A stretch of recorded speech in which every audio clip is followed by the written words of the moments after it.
Licenciado, muy buenas noches, es un gusto saludarlo. Entonces ahora voy a continuar con lo que es la explicación de algunos ejemplos de la aplicación de la temática que hemos estado estudiando a lo largo de esta semana. Entonces vamos a empezar con el principio de exclusión de Pauli. Entonces ya al hacer las lecturas y un análisis de los textos que se nos proporcionó, ya parafraseado, pues dice de la siguiente manera, que ese principio de exclusión de Pauli dice que no puede haber en el mismo sitio dos electrones con el mismo spin. Entonces ya un ejemplo sobre esto sería esta interrogante que se nos plantea. ¿Qué representación obedece al principio de Pauli? ¿La A, la B o la C? Entonces lo vamos a analizar. Tenemos acá el helio, entonces tenemos acá el suborbital A, B y C. Entonces vamos a analizar el suborbital A. Si nos podemos dar cuenta, en este suborbital tenemos dos electrones. El spin del primer electrón es hacia arriba y el spin del segundo electrón también es hacia arriba. Entonces ambos son positivos. Entonces por lo tanto la representación A no obedece al principio de Pauli porque los spines de ambos electrones son iguales. Entonces no obedece. Vamos a poner acá. Ahora vamos con la representación B. Acá también se nos da algo similar a la representación A, porque en este suborbital tenemos los dos electrones. El spin del primer electrón es hacia abajo, o sea, negativo. Y el spin del segundo electrón también es hacia abajo, es decir, negativo. Entonces, en manera de conclusión, diremos que los spines de la representación B son iguales. Por lo tanto, tampoco obedece al principio de Pauli. Ahora vamos a ver la representación C.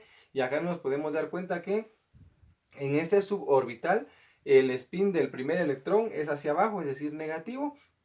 Y el spin del segundo electrón es hacia arriba, es decir, positivo. Por lo tanto, esta representación sí obedece al principio de exclusión de Pauli, que nos dice que no puede haber en el mismo sitio, en este caso en el mismo suborbital, dos electrones con el mismo spin. Acá tenemos electrones con spin diferentes. Entonces, por lo tanto, este sí obedece al principio de Pauli. Entonces, continuamos.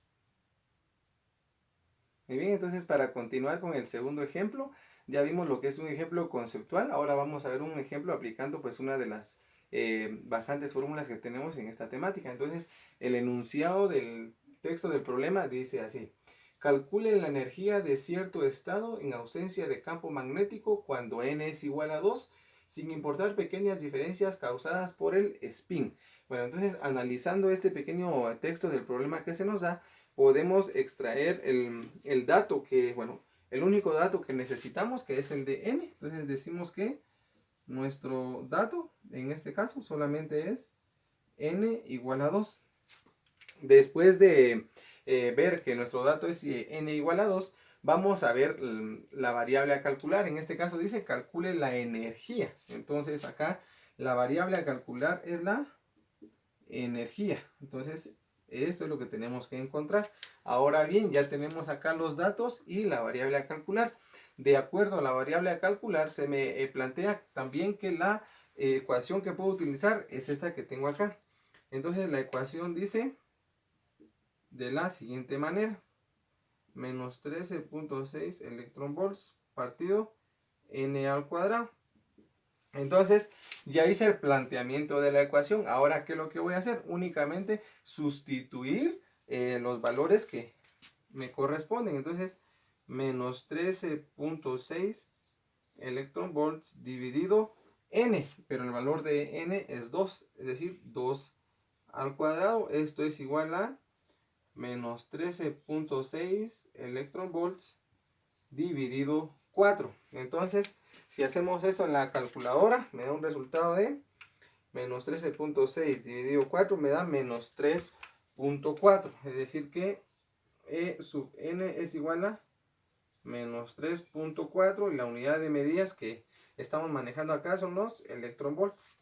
Entonces, esta sería la respuesta de la variable que me están solicitando. Entonces, la respuesta sería que la energía de cierto estado, según lo que me da el enunciado, es igual a menos 3.4 electronvolts en este caso. Y muchas gracias.